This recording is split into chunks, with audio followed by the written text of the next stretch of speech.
নমস্কার বন্ধুরা, মহুয়া লাইফস্টাইলে আপনাদের সকলকে স্বাগত জানাই।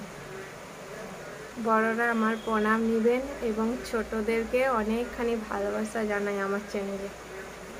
সকলেই আমার একটু পাশে থাকুন, আমাকে একটু সাপোর্ট করুন যাতে আমি একটু এগিয়ে যেতে পারি। আপনারা যদি আমি প্রথম ক্যামেরার সামনে কথা বলছি, তো একটু কিছু ভুল ত্রুটি হলে আপনারা ক্ষমা করবেন আমাকে। সকলে আমার ভিডিও দেখুন, লাইক করুন, শেয়ার করুন, সাবস্ক্রাইব করুন, আমার একটু পাশে থাকুন। এটুকুই আপনাদের কাছ থেকে আমি কামনা করি বা আশা করি। আপনারা নিশ্চয়ই একটুকু পাশে থাকবেন, এটুকুই আমি আশা করব। সকলে কেমন আছেন কমেন্টে জানাবেন। আমি ভালো আছি, আপনারাও সুস্থ থাকুন, এটুকুই আমার বলা ছিল।